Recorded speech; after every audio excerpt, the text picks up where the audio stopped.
Hi guys. तो आज मैं आपको बताऊंगा short tricks of square of unit place digits. ठीक है। तो हम अगर हमारे पास एग्जाम में हमें कोई नंबर आ गया तो उसका हमें यूनिट प्लेस की डिजिट का स्क्वायर बताना है। तो स्क्वायर है 1 2 3 4 मीन्स इन हंड्रेड्स और इन थाउजेंड्स और in means tens. So we're not going to find out with by multiplying all the digits. Now we'll apply some tricks now. So that's why I am here to tell you about that trick. So how the trick works? For example, if we'll take an example, मान लीजिए we have a number 255 का whole square 33469.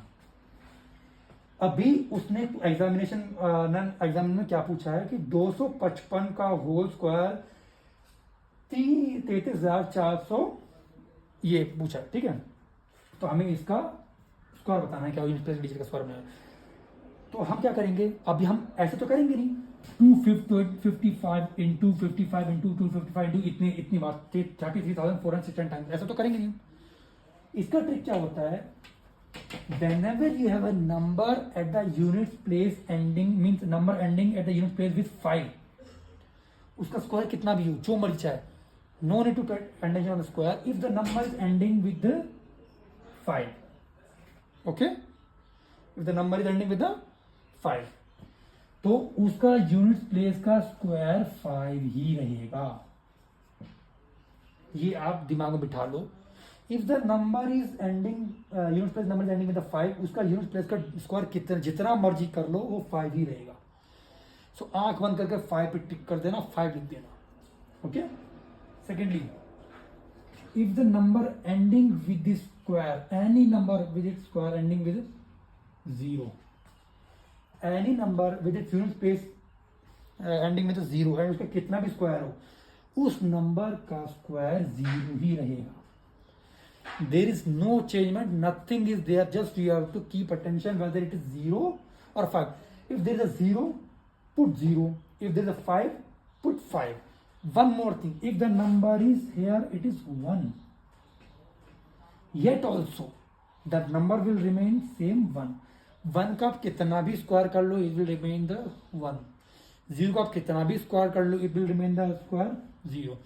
5 का कितना भी square कर लो, जितना भी उसका स्क्वायर आएगा उसके एंड में वो 5 ही आएगा, तो उसका यूनिट स्पेस 5 ही आएगा. So what we learn that if any number whose unit place is 0, 1 और 5 and it square is any number, any means thousands, hundreds, millions, 0 will come with 0, 1 will come with 1 and 5 will come with 1. So the squares of 0, 1 and 5 at unit place will remain same. It will not change. They will remain same. Now secondly, we'll learn about अब 4. अगर भाई साहब आप बोलो number अगर 4 आ जाए तो उसका भी देखते हैं. Let's see what happens. If the number is 254 का स्क्वायर 2360, अब 4 की यूनिट प्लेस का स्क्वायर कितना होगा. अगर किसी नंबर के साथ लास्ट में 4 हो और उसका स्क्वायर फाइंड करना हो तो हम देखिए 4 एक है तो क्या होगा, 4 आएगा. 4 का स्क्वायर है तो कितना आएगा, 16 आएगा. 4 का क्यूब है कितना, 4 4 64 कितना आएगा, 64 आएगा. 4 की पावर 4 है तो कितना आएगा, 4 4 64 64 64 256. अभी आपने एक चीज गौर की है, पहले अगर 4 आया, दूसरे पे 6 आया, लास्ट में फिर 4 आया, फिर 6. इसका मतलब अगर 4 अगर ऑड नंबर पे है तो 4 ही डिजिट आएगी. 4 अगर इवन नंबर, उसका स्क्वायर इवन है तो 6 आएगा. 4 अगर क्यूब पे है मतलब वही सेम ऑड है तो फिर से 4 आएगा. इवन है तो 6 आएगा. इसका मतलब अगर दैट वाज अ वॉलनट, अगर 4 का स्क्वायर ऑड है तो 4 आएगा. सेम 4 का स्क्वायर अगर इवन है तो 6 आएगा. No need to solve no need to do anything, just see if their number contains 4 at its units place, then watch, kindly pay attention towards their power. How much power is 2360? You know 2360 is a even number, it's a even 60 last, it's even, so the square of the unit place digit will come 6. आंखें बंद करके बंद कर, अगर ये by एक होता 2361 होता तो ये आता 4, तो 4 का स्क्वायर अगर ऑड है तो 4 आएगा, 4 का स्क्वायर अगर इवन है तो 6 आएगा। इस चीज को ध्यान में रखना, ठीक है। अभी हम सेम लेते हैं 9 का। अगर 2 5 9 whole power 3 3 2 2, if a number contains 9 at its unit place, उसके यूनिट प्लेस का स्क्वायर कितना होगा, चलिए देखते हैं।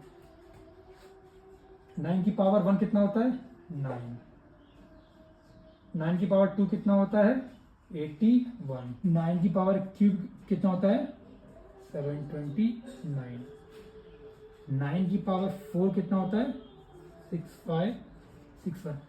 सेम चीज अभी आपने नोटिस की, अगर 9 ऑड नंबर का स्क्वायर है तो 9 ही आ रहा है, 9 ऑड, 3 ऑड है 9 आ रहा है लास्ट में। अगर 9 इवन है तो 1 आ रहा है, इवन 1। तो same rule applies with 9 also, same as it is just it was like for 4। If 9 is at 9 का स्क्वायर इज इवन, ओके, तो it will come 1। If the 9 का square is odd, it will come 9 only.